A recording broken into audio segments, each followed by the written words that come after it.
What role does a de-addiction program play? De-addiction, this word exactly is misinterpreted with a lot of people. De-addiction is actually weaning that person off that habit slowly, gradually, and consistently. What in these three is like more dangerous for somebody to develop mouth cancer? Would you jump from the 5th floor or 6th floor? Which is more dangerous? It is equally dangerous. I only smoke 1 cigarette a day, 10 cigarettes a day, I know somebody who smokes 4 packs. So I think it's equally irrelevant. That is a very unilateral view to look at. You have to also look at that one cigarette, how your body is responding. The other carcinogens, like the question you've asked, have come into life. Stress is one of the biggest problem. More important factors are these: lack of physical activity, processed food, obesity, and the addiction. Stress. These are the most common things, and these are preventable cancers. One tip for people who want to go back to their addictions after surgery. I think what we can say is, if this event did not teach you, nothing else can. Yeah.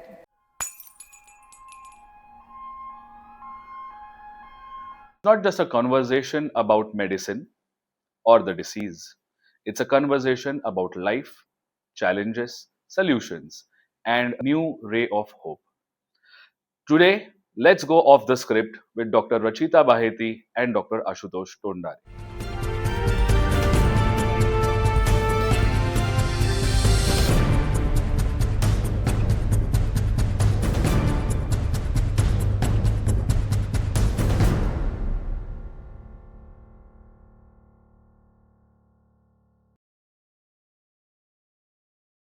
So I think one major segment we have covered is the counseling part. Then comes the treatment part. Then comes the surgery, not surgery, all of that part.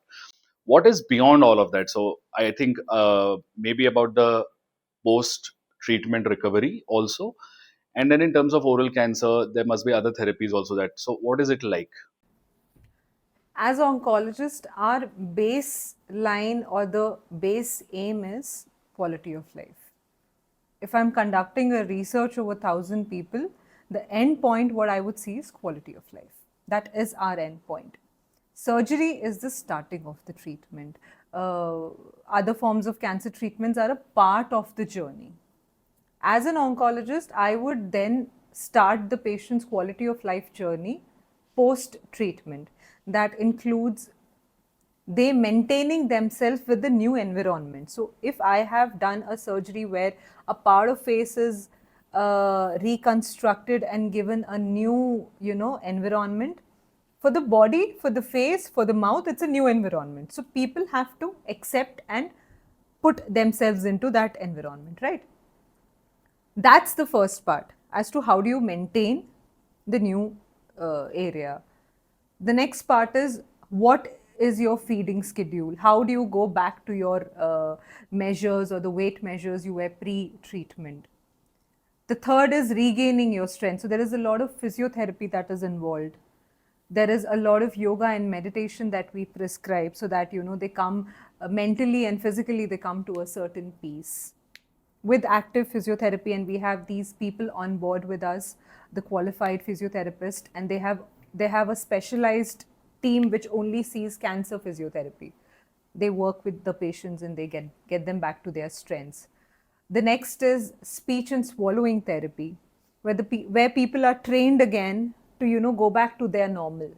We try to make sure that everything goes back to square zero. And the fifth and the most important point, what I feel in restoring quality of life for patient is reassuring them at every follow-up that you are absolutely okay. That you are absolutely okay. The normal situation has come back to you after the treatment is completed, and you have to now look forward and not look back, because the trauma or the stress associated with an oncological treatment or a cancer treatment is existing. We don't deny it. We absolutely don't. We actually, acknowledge it as an oncologist. There is some amount of stress. There is a significant amount of financial and social burden that comes with it. So we counsel them to look forward from here and keep reassuring the family members and the patients. That positivity motivates them to maybe go ahead and do a physiotherapy session, come for a speech session, take care of their food intake, and go back to their normal life. So that's the post-treatment session, and believe me, it is the major chunk, Right. major, bigger than the treatment part. Do people go back to habits after recovering from mouth cancer? Yes. Uh, a significant percentage of them. The thought process behind this is the first hand thought process that I have heard from the people, and I'm exactly telling out the same thing. That part is cured, right? It is not going to come back. You have given me the treatment for cancer, you have removed my cancer, you have put a new part in that area, so that new part has no chance of developing into a new cancer. So let me at least live my life and start again. And the unfortunate part about this is cancers which come back or the recurrence are worse than the primary ones. They're very bad, fast spreading, and they don't respond to a lot of treatments that we try to, give it and stop. That's the worst part. And the people who die to this disease are those people who are maybe succumbed to the recurrences. This is a very bad part. So this is also one of the part of my counselings, which I continuously reinforce the patient and relatives, that we are not going back on the track what you were. I have got you here. You are going to stay here with me on the right track towards a good positive life. Unfortunately, a lot of people go back. What role does a de-addiction program play in an overall recovery of, as you said, the getting back to the original lifestyle? So let me start with a baseline, answer to this. People have come and asked me that prescribe us some medicines, or my husband has a habit of alcohol and it's been increased a lot lately. Prescribe a tablet that he stops drinking from tomorrow. De-addiction, this word exactly is misinterpreted with a lot of people, and I think I would say most of the people. There are some marketing strategies what people have taken up, chewing gums and tablets, and which can actually de-addict you off and get you backtrack. And there are some Ayurvedic preparations which claim that start using this and you quit smoking tomorrow. That is not de-addiction. De-addiction is actually weaning that person off that habit slowly, gradually, and consistently. In India, there are not many de-addiction centers. There are not many people who go to the de-addiction center unless you're an abuser of a massive lethal substance. That's when you go to the de-addiction center. Somebody who's consuming tobacco, somebody who's drinking alcohol on a routine basis would not go to a de-addiction center, because that is a bigger taboo than getting diagnosed of cancer, right? So de-addiction centers as such do not play a main role in at least the segment what we are discussing here right now. What is my counseling session? How do I de-addict my patients of the habit? Is make them understand that there is no wonder drug available that I can get you out of this. I will give you a schedule as to how can you wean yourself off. And there are some, supporting medicines that we prescribe as physicians, as psychologists, as an oncologist working together in a team that can help you come out of it. Yeah. That's not the cessation, that is only supportive. So that's how de-addiction works. It is a very, very, very, very and extremely difficult journey. Right. And specifically for the patients that you see in terms of oral cancer and mouth cancer, what kind of numbers do you see in terms of people who are addicted to smoking, addicted to chewing tobacco, or alcoholism? So what's like more and what's like less? There are no on paper proportions like that, but for example, the part of India right now what we are in, Maharashtra, is more inclined on chewing tobacco. And this applies to the educated and the uneducated population both, right? In the western part of the world, they are more in smoking and alcohol consumption. Right. So that's how it is. And what in these three is like more dangerous for somebody to develop mouth cancer? The answer to this question is Would you jump from the 5th floor or 6th floor? Which is more dangerous? Right. Right? It is equally dangerous. It's only that the impact of the carcinogen, I would label these as carcinogens. Substances which cause cancer are called carcinogens. The impact of these are different. For example, tobacco chewing is you keep a cocktail of toxin in your mouth. It is constantly touching the skin of your mouth. It is constantly touching your teeth and tongue. And it's constantly affecting in that area locally. And then you swallow, spit, whatever is your preference. Smoking is you're inhaling the carcinogen, it goes to the lung, and from the lung, it goes to the blood. So it causes a lot of lung cancer, throat cancer, heart diseases. The impact and the effect is equally bad, and there is no safe window to use tobacco. Tobacco is bad. Tobacco causes cancer.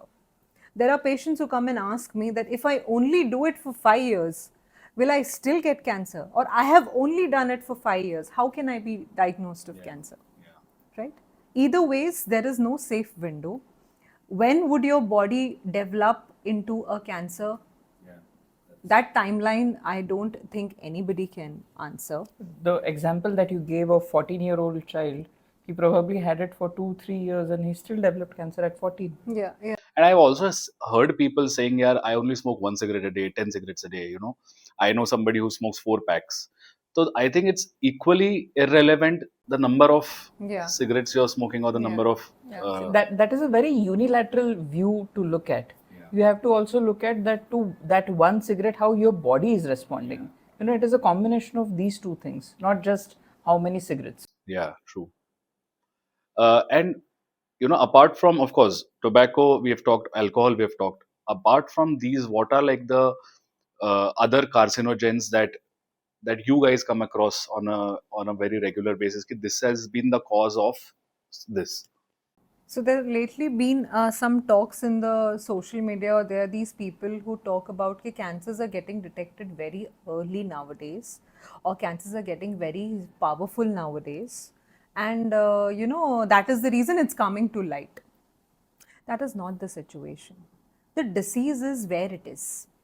It's absolutely there. It was there in 1980, it is there today also. The other carcinogens, like the question you've asked, have come into light. Our lifestyle has changed. For example, stress is one of the biggest problem to a lot of other issues in the body. Stress causes heart diseases. That's been proven. This stress maybe was not one of the biggest factor if you go 3 decades back or 4 decades back. The lifestyle was different. So I would say the disease is still the same way permissible the way it was. The lifestyle is dynamically changing, and the carcinogens in the environment, for example, pollution, the air quality index in North India is extremely bad, and it is shown to cause lung problems, and it's been proven. In the last few years, there have been trials which have been come out saying that the air quality index is causing a lot of lung infections, lung problems in a lot of healthy people who maybe are not, addicted to any form of drug. Or sportsmen also, athletes. Athletes also. The lung capacities are decreasing. So pollution, your adulterations, what have come around in the food sector, and stress. These factors have actually amplified the problems. So these are the. I also very strongly feel these days there are products being sold on social media which don't have licenses, which have not undergone tests, which have not, maybe there are products like cosmetic products, there are food products. There's this new entire range of products called nutraceutics. I don't know how many of them actually work under a license, how many of them are just being sold. Any message that you would like to give to these people who are buying products over social media? I would only say it's applied to everything. The message is applied to everything. Put that thing in your body, or apply it to your life, or apply it on your body once, and absolutely it has gone through a specific, stringent testing protocol. And these testing protocols, once done, are very widely spread across. It's published everywhere. This product or this particular item is absolutely safe to use under these guidelines.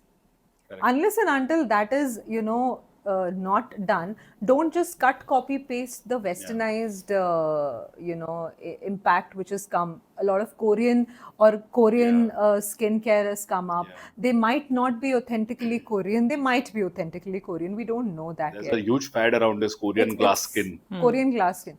Genetically, our makeup of the body is not glass skin. We are brown skinned people. Nothing can change you into a glass skin looking person. True. So I think let's stick to our roots and try to, I mean, this is what I really follow and I advise also. Try to inculcate the locality in you. If you're staying in this particular state, these are the local things available around you. Stick to that because your body is used to it. Don't start doing something which is never done. That will actually create a issue. Might create. I want to add something about all that you guys have spoken. I'll first put a scenario in front of you. Compare a typical day of a urban lady and a rural lady. Okay, and I'm saying this about lady because I have statistics for breast cancer, but it's applicable to every human being. Urban lady probably gets up at around 7:38, and I'm talking about majority, not about ideal scenarios. They wake up, they do some household chores, but there is a lot of convenience driven help for that. You don't actually have to walk to a shop, you don't actually have to drive to some place, and you're at your convenience and comfort zone. The age at which women are getting married in urban area, that has changed. Pregnancy has changed, breastfeeding has changed, physical activity has changed, all this. And in a rural area, the lady gets up at maybe 5:30, 6 o'clock in the morning. She has to do all household work, then she goes outside to do probably a farm or daily wages work, which involves a lot of physical activity. The food available to her is only homemade and freshly made most of the times. There is no fast food or processed food. The incidence of breast cancer in urban India today is 1 in 24 women. In rural area, it is 1 in 64 women. And in Western world, it is 1 in 8. So what we need to look at is urbanization, industrialization, and lifestyle modifications that we have done has a lot of impact on the cancer.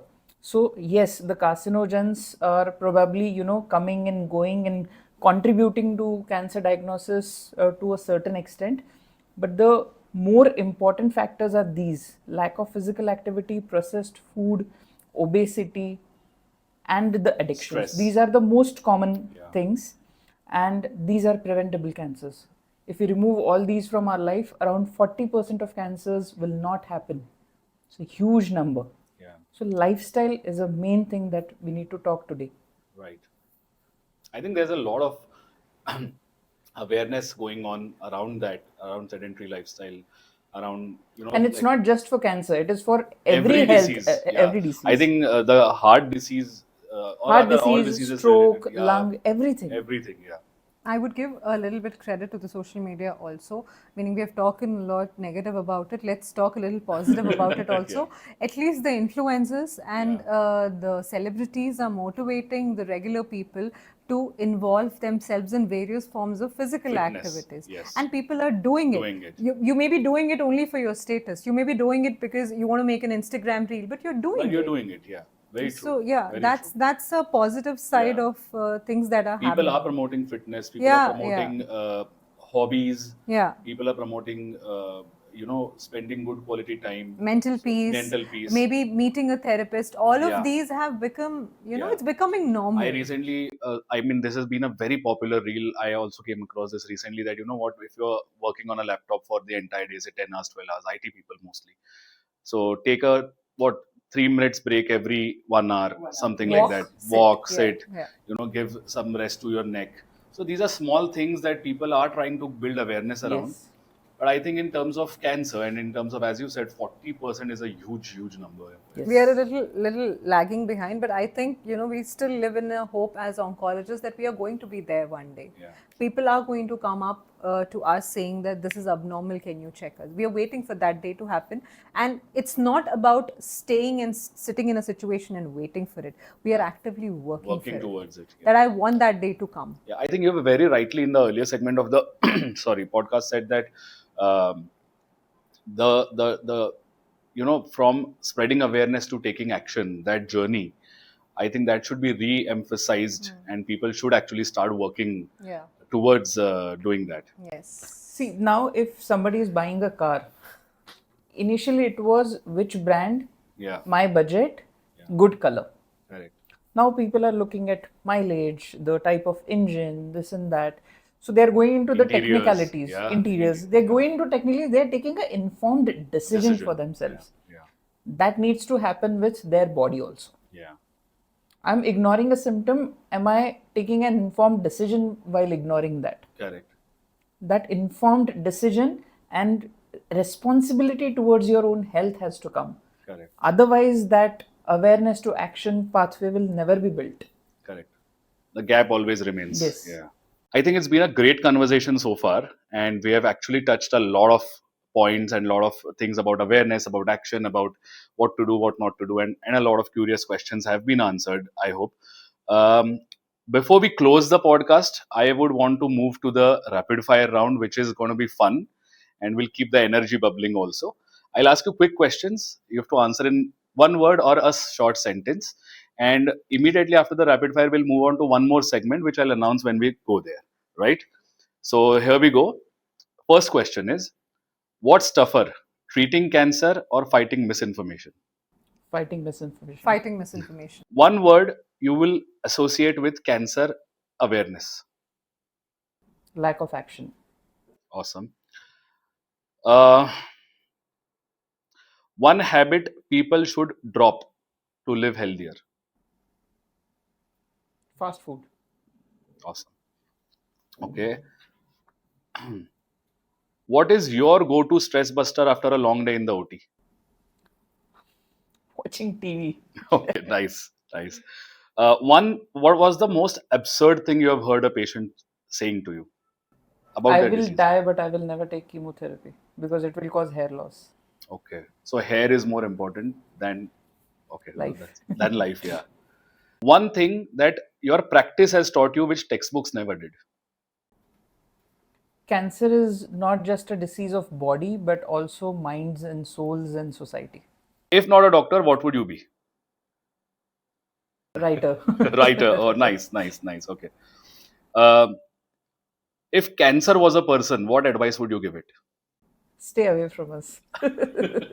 From my people, rather. My people. Yeah. Yeah. What's tougher, surgery or convincing people to get screened?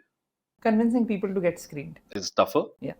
I think because you've been doing surgery for over so many years. No, not because of that, but they can relate to the benefit of surgery more than screening. Right. Do people look at surgery as a easy option? No. Never. No. Okay. No. Okay. What's the most hopeful line you have heard from a patient? As you had promised, now after 1 year of treatment, I am up and about and doing everything that I used to do before. Nice. Nice. Super. What's your post-surgery ritual? Call my wife that I'm done Okay. and I'm available at your service. Nice, nice. What's the most absurd thing you have heard from a patient? This is not cancer, you need to reconfirm yourself. If cancer had a tagline, what would it be? Detected early, defeated beautifully. Wow, nice. That should not be the cancer's tagline. That should be the doctor's tagline. Doctor's I think. tagline. Okay. If cancer had a disclaimer, what would it be? I'm here, try coming close. Okay. Nice. What's your when you are doing surgery? What's your most favorite part of the entire process? The tumor removal from the body. Okay. Do you? So, what's the most important thing for you when you approach a treatment plan? Holistic approach. Okay. From removing the tumor to giving back whatever they had previously. Okay. You have advised screenings, but the patient is not doing it. What would you say? Reinforce again, reassure again, and if it's still not happening, We leave it to their fate. Okay. Who's more difficult to convince, the patient himself or the relatives? Relatives. Most of the time, the relatives. The patient sometimes takes intelligent decisions, but he's influenced. What's the one thing that stops people from getting healed or getting the treatment, I would say? Right now, it can be the financial burden uh, myth. They thinking that it can be a huge financial burden. Right. Okay. What's your preference, tea or coffee before surgery? Coffee and only coffee. Coffee. What gets you more high, surgery or coffee? Surgery. That's a very. I think we've spoken about this. No, somebody was telling me the other day that surgery is better high than It's a high. coffee. Somebody who's abusing drugs should try So getting Doing qualified and putting. Getting qualified is the disclaimer here. disclaimer, yeah. Because that's a very bad advice to say to people that if you're addicted to drugs, do surgery. Okay. That's like a Arjun Reddy statement. Arjun Reddy story. One thing your practice has taught you which your textbooks never did. Resilience. A lot of it.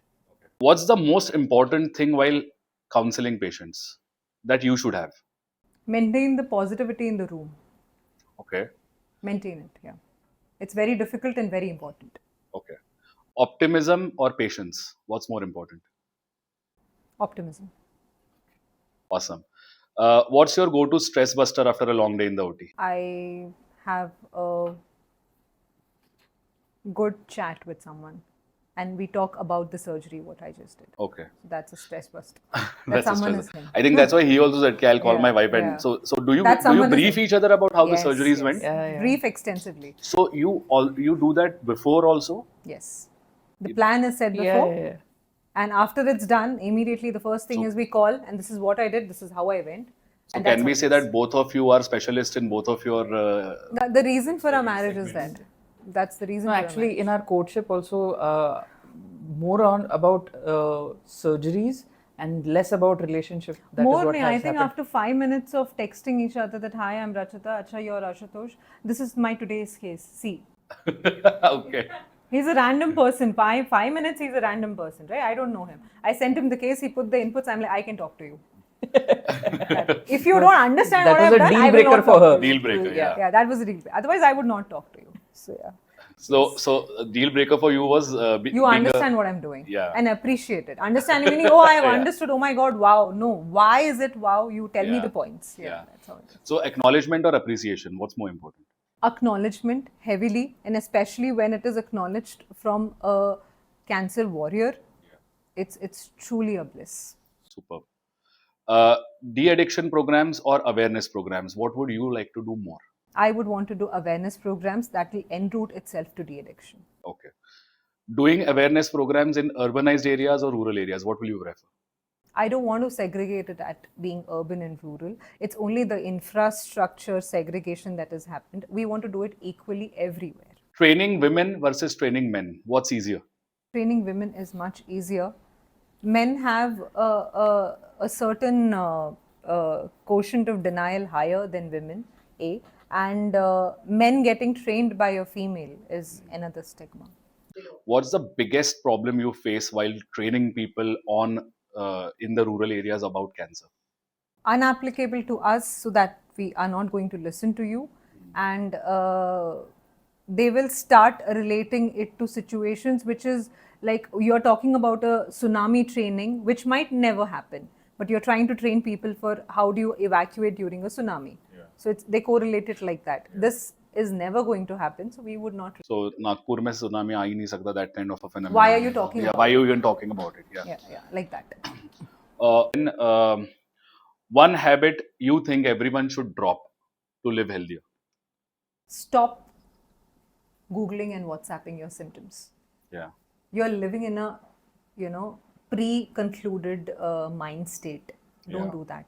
Maybe talk to a person who's more qualified about it and settle your problem. Who's your go-to person to speak your heart out after a stressful day? My husband and my dad. Yeah. Suppose you're stuck in a treatment. What's your most easy route to understand what to do? Cancer treatments have, it's a multidisciplinary form of approach that we have. We have qualified specialists from other branches. So it's always a tumor board discussion. The treatments or the decisions are never stuck. Practicing in Mumbai or practicing in Aurangabad?